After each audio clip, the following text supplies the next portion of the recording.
1970년대, 80년대에 미국에서 가장 최대 교회, 가장 큰 교회가 있었는데요. 미국의 텍사스주라고 하는 곳에서 휴스턴 제일 감리교회가 약 12,000명 정도가 그렇게 모이는 교회였다는 겁니다.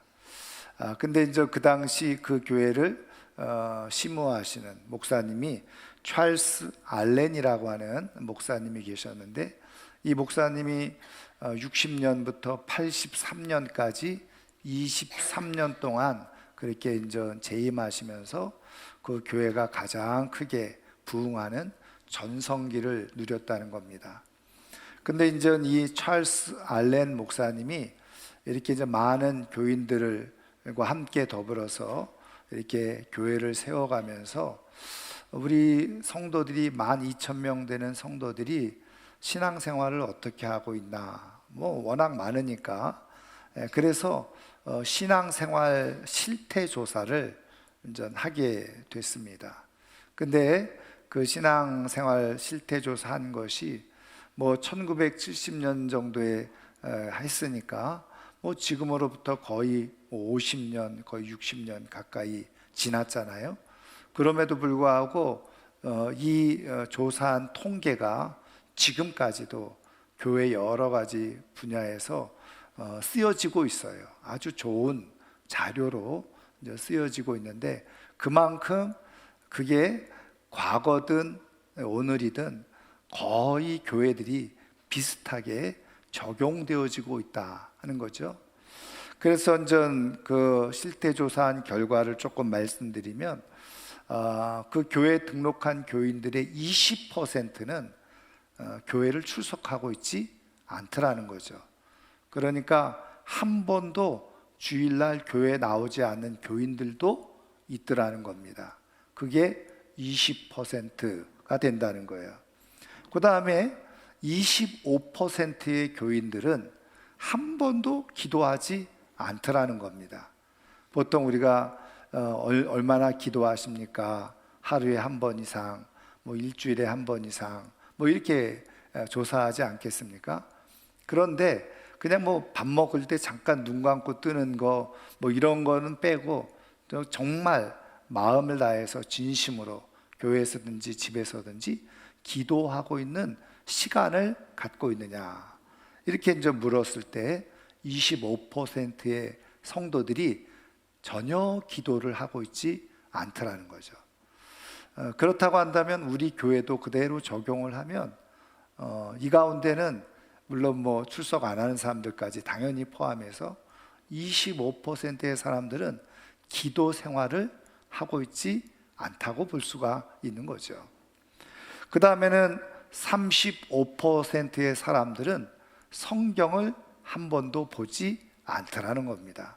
성경을 읽지 않는 거예요. 여러분, 우리 교회가 리딩 지저스 이렇게 지금 성경을 읽고 있잖아요. 물론 이거를 참여하지 않는다고 해서 성경을 읽지 않는다 이렇게 볼 수는 없겠지만, 그런데 이걸로 우리도 교회도 가만히 살펴보니까, 제가 정확한 통계를 내진 않았지만 대략 지금 이 리딩 지저스에 참여하고 있는 교인들이 한 60% 정도 되는 것 같아요. 그러니까 지금 이 통계가 교회들마다 거의 비슷하게 맞아떨어지고 있다는 거죠. 35%의 교인들은 평생 예수 믿으면서 성경을 보지 않는다는 거예요. 그 다음에 40%의 교인들은 헌금 생활을 하지 않는다는 겁니다. 그러니까 정기적으로, 여기 11조를 포함해서 정기적으로 헌금 생활을 하지 않는다는 거예요. 그 다음에 중요한 것은 75%의 교인들은 봉사하지 않는다는 거예요. 그럼 교회는 그 교회에 등록한 사람들의 25% 정도가 그 교회의 모든 봉사의 삶을 살아가고 있다는 거죠. 여러분, 그러니까 이게 현 교회의 현 주소인데, 모습인데, 교회가 그냥 잘 이렇게 세워져 가는 것이 25%의 교인들에 의해서 교회가 이렇게 세워져 가고 있다는 의미겠죠. 그 다음에 충격적인 것은 85%의 교인들은 평생 예수 믿어도 교회 다니면서 전도를 하지 않더라는 거예요. 한 명도 전도해 본 적이 없다는 겁니다. 그러니까 지금 전도하는 사람들은 교회 내에서 15% 정도의 사람들만이 지금 전도를 하고 있는 거예요. 근데 가장 충격적인 건 뭔지 아세요? 100%의 사람들, 한 사람도 빠짐없이 그들은 천국 갈 것을 확신하고 있더라는 거예요. 이 찰스 알렌 목사님이 이 통계들을 다 정리하고 발표를 하면서 이런 고민을 얘기했어요. 이 100%의 사람들, 물론 우리가 구원은 믿음으로 받는다고 하고 믿음으로 우리는 천국을 가지만 정말 그들이 가지고 있는 믿음의 실체가 무엇일까? 여러분, 하나님께서 성령님을 통해서 주시는 참된 믿음, 아니면 그냥 나는 그냥 예수 믿어, 자기가 생각하는 믿음이 있는데 성령으로 진짜 참된 믿음을 가지고 있는 사람이라고 한다면 어떻게 예배를 안 드릴 수 있냐는 거죠. 어떻게 기도 안 할 수 있냐는 거예요. 어떻게 성경을 내내 한 번도 보지 않고 내가 예수 믿는다라고 말할 수 있냐는 거예요. 그런 의미에서 여러분, 지금 찰스 알렌 목사님이 깊이 이것을 가지고 고민한 게 뭐냐, 진짜 참된 믿음이 무엇인가, 그것을 가지고 고민하게 되어졌다는 거죠. 여러분, 저는 오늘 이 아침에 나온 이 사랑하는 성도님들은, 우리 교회는 정말 어느 누구나 예외 없이 그냥 내가 그냥 착각하면서 믿는 그런 신앙이 아니라 성령 안에서 제대로 된 참된 믿음을 갖고 살아갈 수 있는 하나님의 사람들이 다 되기를 주님의 이름으로 축원합니다. 그런데 이 조사는 어떻게 보면 외적인 내용이라 이렇게 봐도 틀리지 않아요? 그러니까 누구나 사람들이 보면은 알 수 있잖아요. 판단할 수 있죠. 교회 나오는지 안 나오는지, 헌금 생활 하는지 안 하는지. 물론 그거는 주보에 나오는 것으로 이제 우리가 판단해 볼 수 있겠습니다만은, 어쨌든 이런 모든 것들이 다 외적인 그런 내용인데, 근데 외적인 그 내용 말고 내적인, 우리 내적으로 한번 우리의 믿음을 한번 점검해 볼 필요가 있다는 거죠. 우리 안에. 그러니까 이 내면은요, 사실은 나밖에 모르는 거예요. 하나님과 나밖에 모르는 상태죠. 여러분, 이거를 사실은 집에 같이 살고 있는 아내나 남편도 그 속 얘기를 하지 않으면 그 속을 아무도 모르는 거예요. 심지어는 부모 자녀 사이에서도 어떻게 해요? 그 속마음을 다 표현하지 않고 얘기하지 않으면 알 길이 없어요. 그런데 내 속 내면을 누가 알아요? 내가 알고 하나님이 아신다는 거예요. 여러분, 그런 의미에서 정말 나의 오늘 믿음이, 나의 신앙이 진짜 참된 신앙인지 아닌지, 겉으로 드러나는 외적인 모습 말고 내면 속에서, 내 안에서부터 내가 참된 신앙을 가지고 있는지 아닌지를 한번 점검해 볼 필요가 있다는 거죠. 그러면 여러 가지 우리의 내면을 점검해 볼 수 있는 게 있는데, 오늘 말씀을 통해서 다시 한번 우리가 우리의 내면의 모습이 참 믿음인지 아닌지 점검해 볼 수 있는 게 있는데, 오늘 우리가 읽은 말씀, 우리가 지금까지 주기도문을 계속해서 나누고 있잖아요. 지금 5번째 시간 속에서 저 5번째 이렇게 또 기도의 제목을 우리가 나누고 있는데, 여러분, 오늘 우리가 읽은 말씀 한번 다 같이 한번 읽어보겠습니다. 우리가 우리에게 죄 지은 자를 사하여 준 것 같이 우리 죄를 사하여 주시옵고 그랬어요. 예수님께서 가르쳐 주신 기도, 너희들이 진짜 내 제자라고 한다면, 하나님을 믿고 있고 하나님의 사람이라고 한다면 너희들은 이렇게 기도해야 돼. 너희들이 이렇게 기도할 때 하나님의 은혜가 주어지고 하나님의 풍성한 복이 너희들 가운데 임하게 될 거야. 그러면서 가르쳐 주신 것이 주기도문인데, 오늘 우리가 읽은 말씀의 내용은 뭐예요? 한마디로 말하면 하나님 앞에 용서를 구하는 기도, 그것을 드려야 된다라고 말씀하고 있는 거죠. 그래서 용서에 관한 기도예요. 근데 여러분, 이 말씀을 우리가 읽으면서 볼 수 있듯이 사실은 그냥 아무 생각 없이 주문 외우듯이 외우면 그냥 뭐 스쳐 지나가는 말씀이에요. 그런데 이 기도를 조금 더 깊이 들여다보면 상당히 꽤 부담이 되는 기도라는 것을 발견하게 되고 알게 된다는 거예요. 여러분, 하나님 앞에 내가 용서를 받는 기도 드리는 것 그냥 쉽지요. 그냥 내가 생각나는 대로 그냥 하나님 나를 용서해 주세요, 이렇게 기도하면 얼마나 쉽습니까?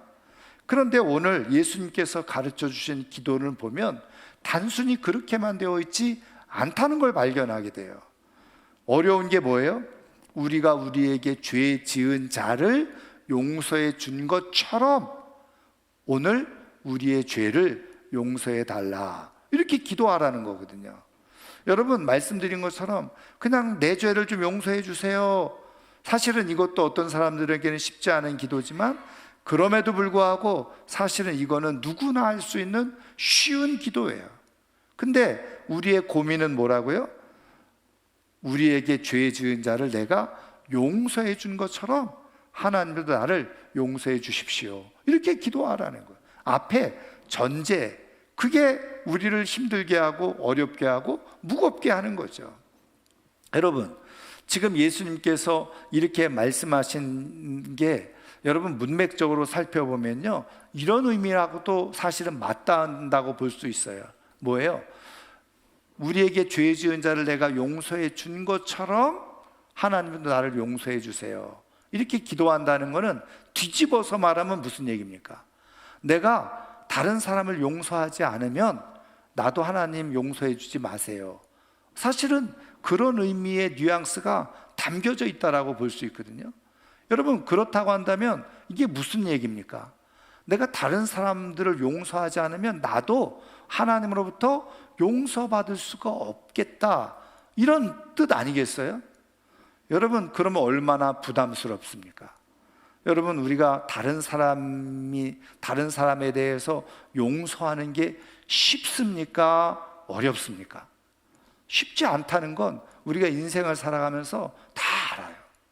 여러분, 뭐 아주 진짜 원수 같은 사람, 나한테 엄청난 뭐 진짜 폭행을 가하고 실질적인 피해를 입힌 사람들, 그런 사람들 외에도 말이죠, 사실은 사소하게 크고 작은, 예를 들면 말다툼으로 인해서 그래서 그 사람하고 좀 사이가 안 좋아, 그래서 내가 상처를 받았어. 그런데 그 사람을 용서한다, 뭐 작은 일은 뭐 그럴 수 있다고 하지만 그것도 조차도 어떻게 해요? 쉽지 않다는 말이에요. 그런데 내가 만약에 용서하지 않으면 하나님으로부터도 내가 용서를 받지 못한다? 여러분, 그것처럼 충격적인 말씀이 어디 있습니까? 그리고 또 하나는요, 한번 생각을 해보면 이 말씀을 그냥 문장 그대로 받아들이면 우리가 용서를 해준 것처럼 아버지도 우리를 용서해 주세요. 여러분, 그냥 저는 이거를 이렇게 묵상하면서 느낀 느낌이 뭔지 아세요? 아니, 하나님보다 우리가 더 관대하고 너그러운 것 아닌가, 이런 생각이 문득 드는 거예요. 우리가 용서해 준 것처럼 아버지도 용서를 해주세요. 그러니까 뭐예요? 우리가 먼저 용서를 해주는 너그러움이죠, 관대함. 그러니까 우리도 그렇게 하는데 하나님도 우리를 용서해 주셔야 되지 않습니까? 그런 어떤 의미가 담겨져 있는 것처럼 느껴지는 거예요. 여러분, 제가 또 여러 번 말씀드렸습니다마는 하나님의 말씀을 들을 때 성경을 우리가 살펴보면서 그냥 드러나는 문장으로만 이해하려고 하다 보면 자칫 잘못 우리가 받아들이고 말씀이 어려워질 수가 있어요. 그런데 지금 예수님께서 너희들은 이렇게 기도해야 돼 라면서 이 기도를 가르쳐 주시고 말씀해 주시는 그 예수님의 중심과 마음과 의도와 뜻을 잘 깨달으면요, 이게 엄청난 우리에게 복이 되어지는 역사가 일어난다는 거죠. 여러분, 그렇다고 한다면 여러분, 예수님은 이렇게 기도를 가르쳐 주시는데 우리가 용서하는 게 쉽지 않다는 걸 아실까요? 모르실까요? 당연히 예수님은 우리가 삶을 살아가면서 누군가를, 나에게 피해를 주고 고통을 주고 아픔을 주고 상처를 준 사람을 정말 사랑으로 용서한다는 것이 우리가 마음적으로 쉽지 않다는 것을 예수님도 다 알고 계시다. 그럼에도 불구하고 왜 이렇게 기도하라고 말씀하시느냐? 우리에게 정말 어려운 부담을 주고 또 힘든 말씀을 우리에게 주시려고 하신 것이냐? 그렇지 않죠. 여기에 담겨져 있는 깊은 그 사랑의 마음이 있는데, 여러분, 이 말씀을 주시는 의도가 뭐냐? 두 가지로 생각을 해볼 텐데요. 하나는 뭐냐면, 첫 번째, 우리의 모든 기도에는요, 하나님의 용서를 구하는 기도가 반드시 필요하다는 거예요. 여러분, 우리의 죄를 용서받는 거잖아요. 근데 여러분, 죄가 무엇입니까? 여러분, 우리가 죄를 짓게 되어질 때 가장 큰 문제가 뭐냐면 하나님과 우리 사이에 막힘이 생긴다는 거예요. 여러분, 아담과 하와가 죄를 지었잖아요. 범죄한 이유로 우리에게 주어진 게 뭐예요? 사망이에요. 하나님과 우리 사이의 영적인 단절, 또 우리의 육체적인 죽음, 그것이 첫사람이 지은 죄로 말미암아서 만들어진 결과란 말이죠. 그래서 여러분, 로마서 6장에 보면 뭐라고요? 죄의 삭은 사망이요, 이렇게 말씀해 주고 있어요.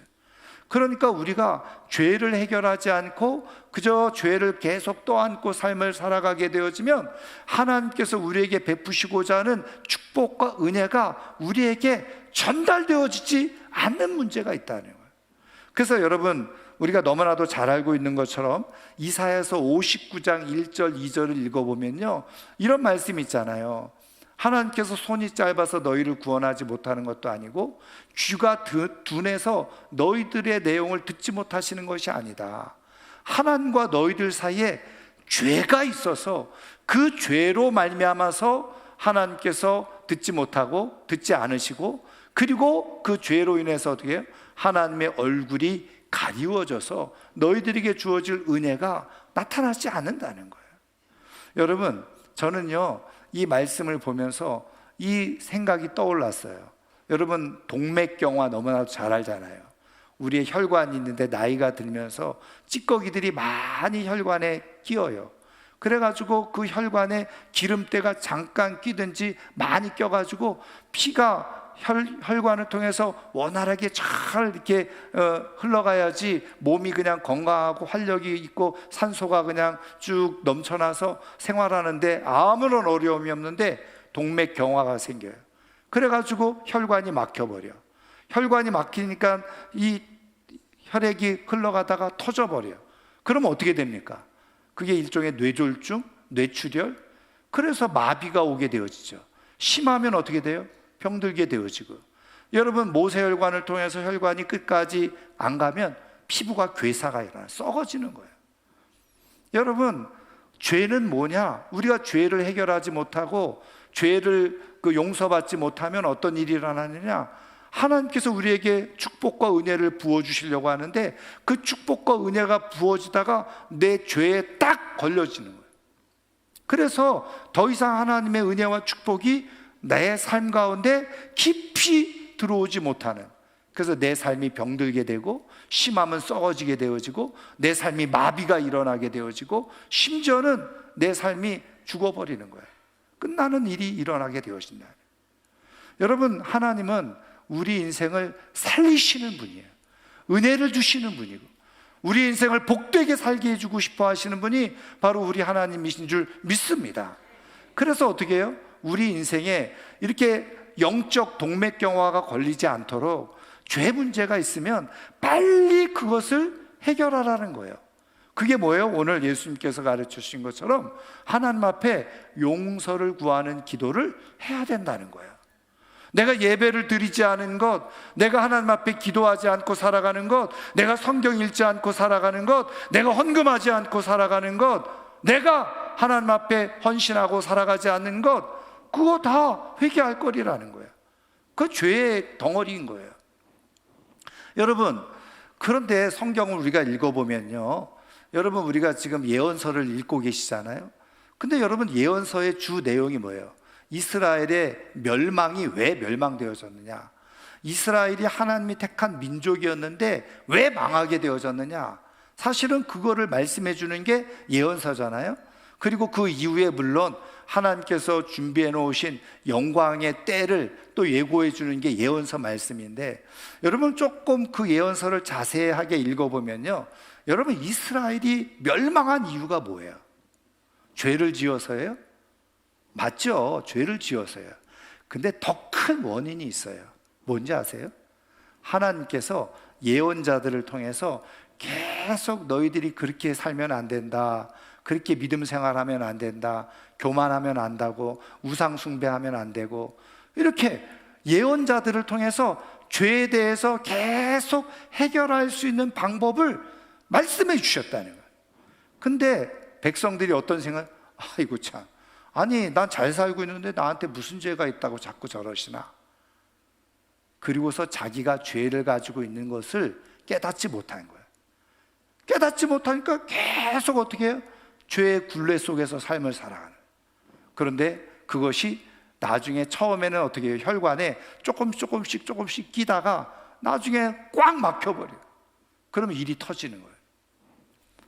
여러분, 이스라엘이 멸망한 이유는요, 당연히 물론 죄가 있어서기도 하지만 더 큰 문제는 뭐냐, 그 죄에 대해서 해결할 수 있는 길을 예언자들을 통해서 가르쳐 주시고 말씀해 주시고 돌이킬 수 있는 기회를 허락해 주셨음에도 불구하고 그 죄를 회개하지 않은 거예요.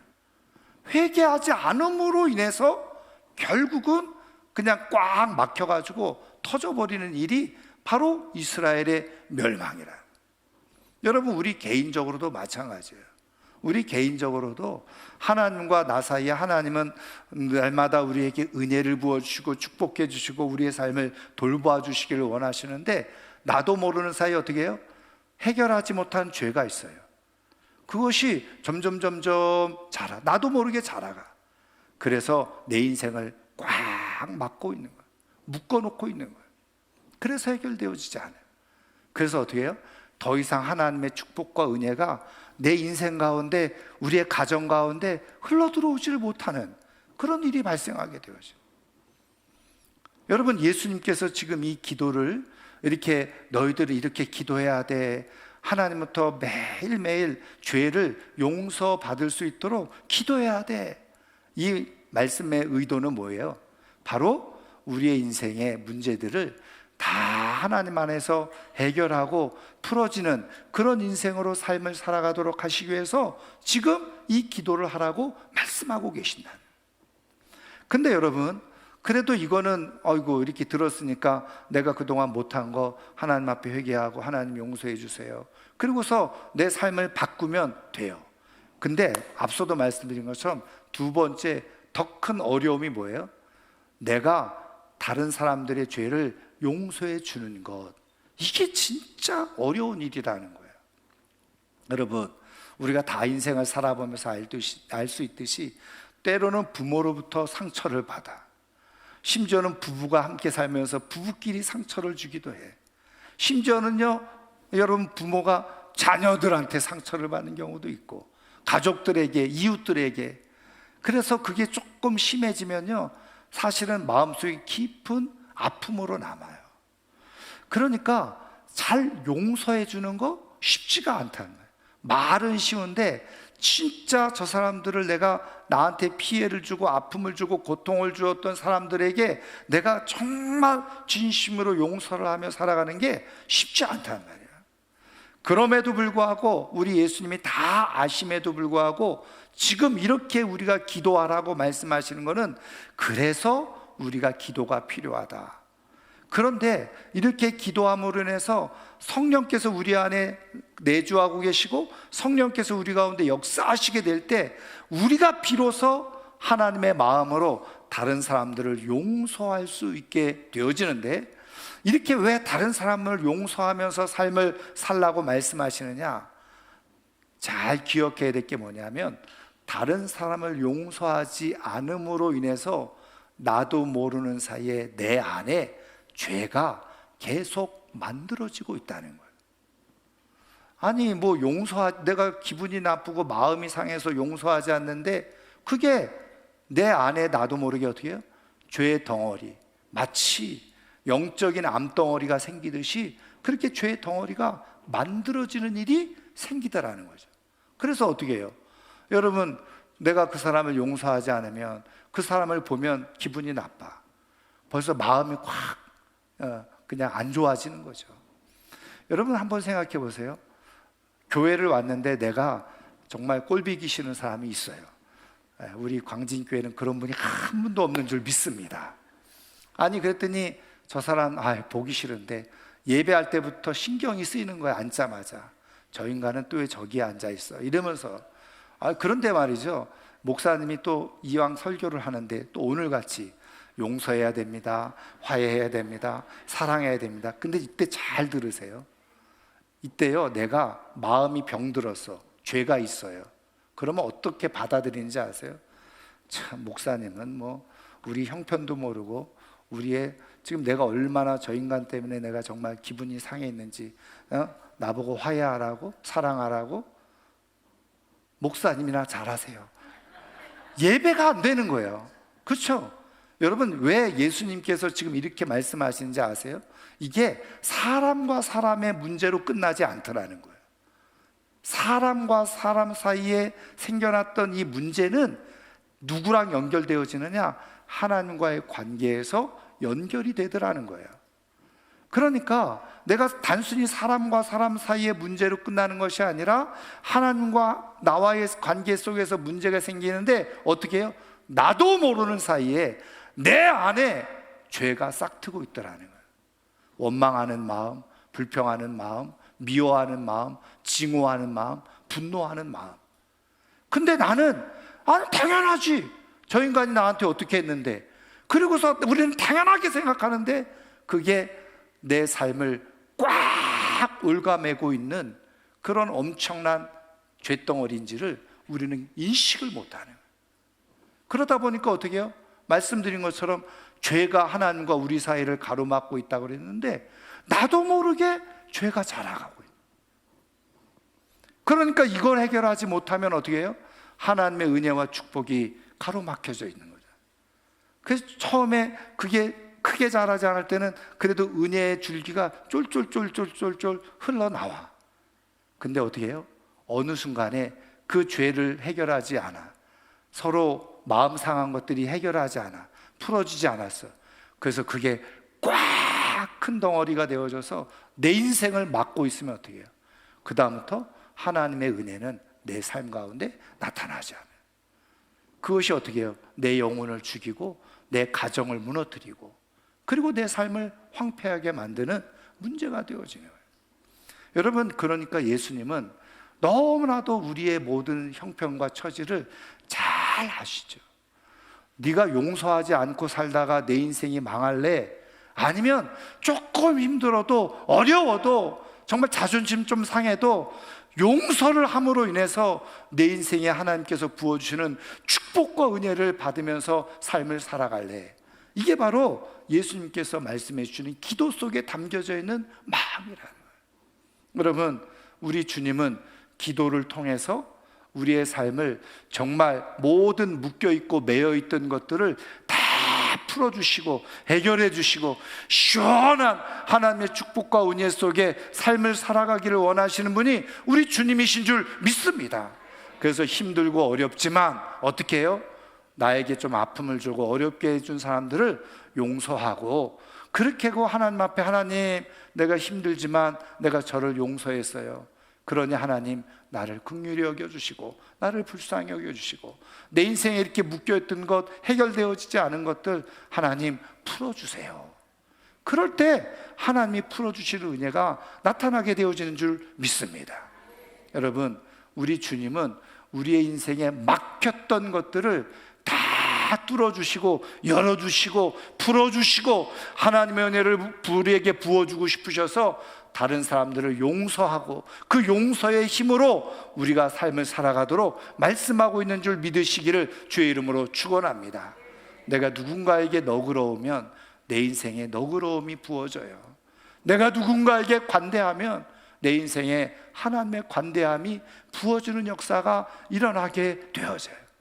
내가 누군가를 용서하면 하나님께서 내 삶에 정말 중요한 순간에 나를 긍휼히 여겨주시고 모든 죄를 덮어주시고 하나님께서 베푸시는 은혜 속에 살아가게 하시는 역사가 일어나게 되는 줄 믿습니다. 여러분, 쉽지 않은 일이죠. 그래서 우리에게 성령의 은혜가 필요한 겁니다. 그래서 기도가 필요한 거죠. 그래서 주님께서 이 기도를 우리에게 해주고 계시는 거예요. 여러분, 우리가 기도할 때 하나님, 내 힘으로는 안 되겠지만 성령께서 주시는 은혜를 따라서 내가 기꺼이 행동으로 용서를 하며 삶을 살아갈 수 있기를 원합니다. 기도하는 가운데 우리 인생에 막히고 그리고 묶였던 것들이 풀어지고 해결되어지고 하나님의 시원한 은혜의 복이 우리 가운데 불어지는 역사가 일어날 수 있기를 주님의 이름으로 축원합니다. 이제 말씀을 맞으려고 하는데요, 1986년도에 미국 뉴욕에서 엄청난 사건이 하나 일어났는데 총기 사건이에요. 한 경찰관이 마침 그 차를 절도하려고 했던 현행범을 붙잡게 되어졌는데 15세 소년이었던 거예요. 그래서 이제 체포하려고 다가가는 과정 속에서 이 소년이 총을 들고 있는 걸 몰랐던 거죠. 숨기고 있던 총을 빼서 경찰관을 향해서 쏜 겁니다. 그래서 이 경찰관 머리를 관통하고 목을 관통하고 또 척추를 관통하게 되어졌어요. 이랬으면 보통 사망했을 텐데 정말 기적적으로 이게 중요한 부분은 다 피해가서 살게 된 거예요. 그런데 살게 되어졌는데 척추와 이 목을 관통하는 바람에 척추를 관통해서 이 목 아래로 하반신이 다 마비가 되어졌어요. 그리고 그 기도를 관통을 해서 호흡이 안 돼. 그래서 인공 호흡기를 달고 살 수밖에 없게 되어졌던 겁니다. 이때 이 경찰관의 나이가 29살. 그리고 결혼을 해서 아내의 뱃속에 임신한 지 3개월 되어는 자녀가 있는 그런 가장이고 아버지였어요. 끔찍한 사건이었죠. 이게 그 당시에 뉴욕타임즈 신문에도 그렇게 다 보도가 되어졌던 사건이었던 거예요. 근데 여러분, 이 사람이 누구냐? 스티븐 맥도날드라고 하는 경찰관이었는데 이 스티븐 맥도날드가 7개월이 지났어요. 이제 어쨌든 치료를 다 받고 인공호흡기를, 여러분 저 인터넷에 스티븐 맥도날드 이름을 치면요, 그 경찰관 사진 다 나옵니다. 그래서 인공호흡기를 이렇게 목에다 해가지고 이렇게 달고 다녀요. 물론 그 이후에도 계속 경찰로 죽을 때까지, 사망할 때까지 이제 복무하게 되어지는데 59세의 나이로 하나님의 부름을 받아요. 근데 이분이 이제는 7개월이 지나서 이제 아이가 태어났잖아요. 그래서 이 아이를 유아 세례를 받는 자리에서 아내를 통해서 공포한 게 뭐냐면, 자기 인생을 이렇게 고통스럽게 했던 그 소년을 자기가 용서한다고 선포를 하는 거예요. 그리고 실제로 그 교도소에 찾아가서 이 소년에게 내가 너를 용서한다. 너의 인생은 이제 하나님께서 주시는 인생인데 이제 출소하게 되어지면 잘 살아야 된다. 그리고 영치금도 넣어주고 또 편지도 보내주고. 그래서 이분이 이제 경찰로 재직을 계속하면서 학교나 또 이런 단체에 가서 이런 용서와 사랑과 화해에 대한 그런 메시지를 쭉 전하면서 그렇게 삶을 살게 되어졌는데, 이분이 사람들이 어떻게 정말 그렇게 끔찍하게, 어떻게 보면 인생을 다 망가뜨린 그 소년을 그렇게 용서할 수 있었냐 이렇게 물었을 때 이분이 이렇게 얘기를 하는 거예요. 자기가 처음에 사고를 당했을 때 당연히 병원에 있으면서 자기 안에 있는 그 분노, 증오, 복수심, 이게 계속해서 자기 안에 들끓었다는 거예요. 그런데 이제 어쨌든 자기가 이렇게 어쨌든 살아서 다시 이제 뭐 휠체어를 타고 이렇게 움직이게 되어졌는데 생각만 하면 끔찍한 거죠. 그런데 잘 들어보세요. 자기 안에 이런 분노, 증오, 짜증 이런 것들이 자기도 모르는 사이에 자기 아내에게 그리고 어린 자녀에게 이게 전가가 되더라는 거예요. 실제로 아내나 어린 자녀는 사실은 아무 상관이 없는데 내가 그 사람에 대한 증오심이 내 안에 계속 있으니까 결국은 내가 또 다른 가해자가 되어서 누군가를 괴롭히는 그런 모습을 가지고 나도 살아가고 있더라. 그래서 깨달은 거예요. 하나님께서 왜 용서를 하라고 하셨는지를 깨닫고 그가 그 사람을 용서해야지 내 안에 있는 죄가 사라지고, 내 안에 있는 죄가 사라지니까 가족들하고 짜증낼 필요도 없어요. 오히려 고마워하고 감사하고 문제가 생기지 않는 거예요. 그래서 하나님의 말씀을 따라 나는 하나님의 사랑으로 그를 용서하기로 마음을 먹었다고 하는 거예요. 여러분, 그분이 59세에 돌아가셨고 그 아들 똑같이 아버지를 따라서 경찰이 돼서 아주 잘 지금 생활을 하고 있게 되어졌다는 겁니다. 여러분, 하나님께서 오늘도 우리에게 말씀하세요. 우리가 다른 사람을 용서해 줄 때 하나님께서 우리 인생에 묶여있고 매여있던 것들이 풀어지는 역사가 있는데 그게 뭐예요? 나도 모르게 생겨나는 죄 문제가 해결되어지고 그래서 하나님의 은혜 속에 살아갈 수 있음을 말씀해 주고 있는 거예요. 저는 오늘 이 아침에 나온 이 사랑하는 모든 성도님들이 내적으로 내가 진짜 참된 하나님의 사람으로서 물론 힘들죠. 저도 알아요. 어려울 줄 알아요. 그럼에도 불구하고 하나님 앞에 씨름하고 기도하면서 하나님, 내 힘으로 안 되지만 하나님의 성령의 은혜로 누군가를 용서하며 살게 해주시고 그것이 내 인생에 하나님의 은혜의 통로가 되어져서 묶여있던 것, 매여있던 것 풀어지고 정말 복되게 살아가는 그런 은혜가 있게 해달라고 기도하는 가운데 우리 주님께서 이 기도를 통해서 주시고자 한 복되고 아름다운 삶을 누리고 경험하며 살아갈 수 있는 하나님의 사람들이 꼭 되기를 주의 이름으로 축원합니다. 축원합니다. 오늘 말씀을 생각하면서 우리 시간 같이 찬양하기를 원하는데요. 그렇습니다. 내가 시선을요, 우리의 눈을 자꾸 내 삶의